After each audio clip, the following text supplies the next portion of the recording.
Hi there, welcome back. I'm Amy, and on today's video, I'm going to be sharing some news articles related to recent legislation that limits certain exports from China. Now, if you like this kind of content, you can check out my playlist. That is the Truth Seeker playlist, where I discuss more current topics that are going on in the world. So let's get into this video.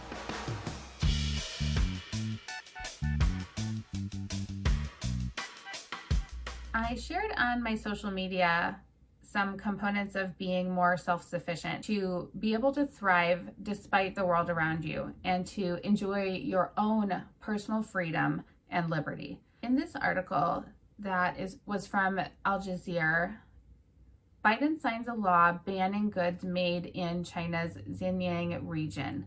You've no doubt heard me talk about the World Economic Forum's ESG initiative. And it's not just their initiative, but the world elites are definitely pushing this environmental, social, and governance mandate, so to speak, that is largely driven by the stock market and people wanting to invest in more ethically run companies.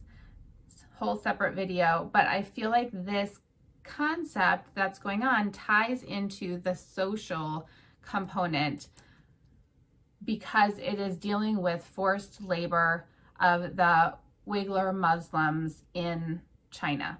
Now, according to CNBC, the legislation bans imports from Xinjiang and imposes sanctions on individuals responsible for forced labor in the region. The measure marks Washington's latest effort to curb the harsh treatment of the Uyghur Muslims minority in China. So how does that affect us here in the United States who are trying to maybe live a little bit more of a self-sufficient lifestyle? So reducing your dependence on these supply chains is going to be a huge component of your life. How can you replace something that you're getting from China, perhaps through Amazon or even just your local big box stores? Everywhere we see things that are made in China. And this is one step closer for our government to actually close the borders for export at all. So I think it's a really important thing to be paying attention to because it could not only lead to supply chain issues, but I did a video on grocery store prices, so make sure to check that out. But, it's going to impact our cost of consumer goods. So what are some of the things that are being banned immediately? According to Reuters, some goods such as cotton, tomatoes, and polysilicon, which is used in solar panel manufacturing, are designated as high priority for enforcement action. China denies its abuses in Xinjiang, a major cotton producer that also supplies much of the world's solar panels. Now, if you think this is just a Biden thing, it's not. This was actually something that Trump started before he left office. Let's check that out. Reuters also says, the move is the latest by Trump administration in its final days to harden the U.S. position against Beijing, erecting economic penalties that would make it more difficult for President-elect Joe Biden to ease U.S.-China tensions after he takes office on January 20th.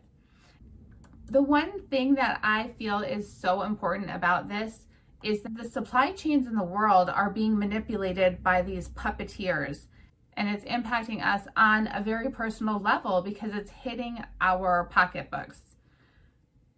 And it's not just cotton, and it's not just our government. I've talked about the global elites before, and actually Apple is one of the major culprits in this whole manipulation of the market. So I found an article this week that talked about a 5-year agreement that Apple had with this exact area in Beijing.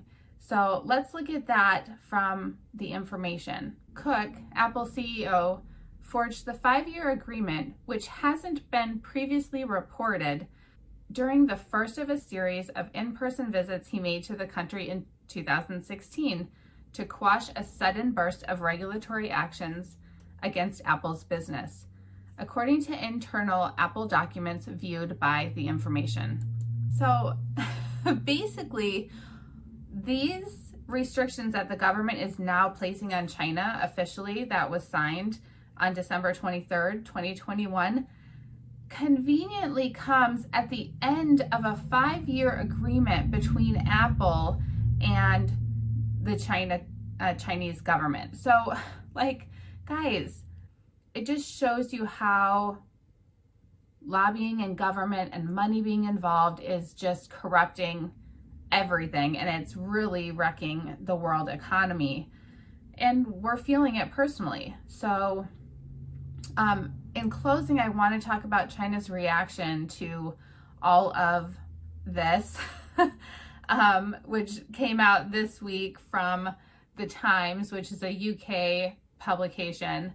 They said China has accused the US of economic bullying after President Biden signed a law banning imports from Xinjiang over concerns about forced labor. The U.S. is engaging in political manipulation and economic coercion and seeking to undermine Xinjiang's prosperity and stability and contain China's development under the pretext of human rights, a spokesperson for China's foreign ministry said in a statement. So I wanted to add that in there because I want to be able to kind of provide all of the information to you so that you can use your own critical thinking to look at this issue, on a bigger scale. I think it's going to impact us financially. We're going to see a lot of financial chaos in 2022. And I will keep reporting on it, so to speak, because I feel like as I step towards my self-sustainable, self-sufficient goal for 2022, I also want to help you become more self-sufficient and less dependent on these supply chains, because that is one of the ways that we're going to have our own personal freedom and liberty, is by being able to produce our own food and clothing if necessary, or find alternative methods for sourcing these kinds of things.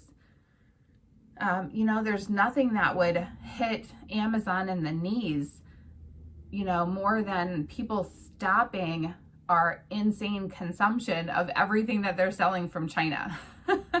So that's my 2 cents on the subject. I would love to know what you think. Are you thinking about this kind of thing? Are you concerned? What are you doing to prepare and be more self-sufficient in your own life?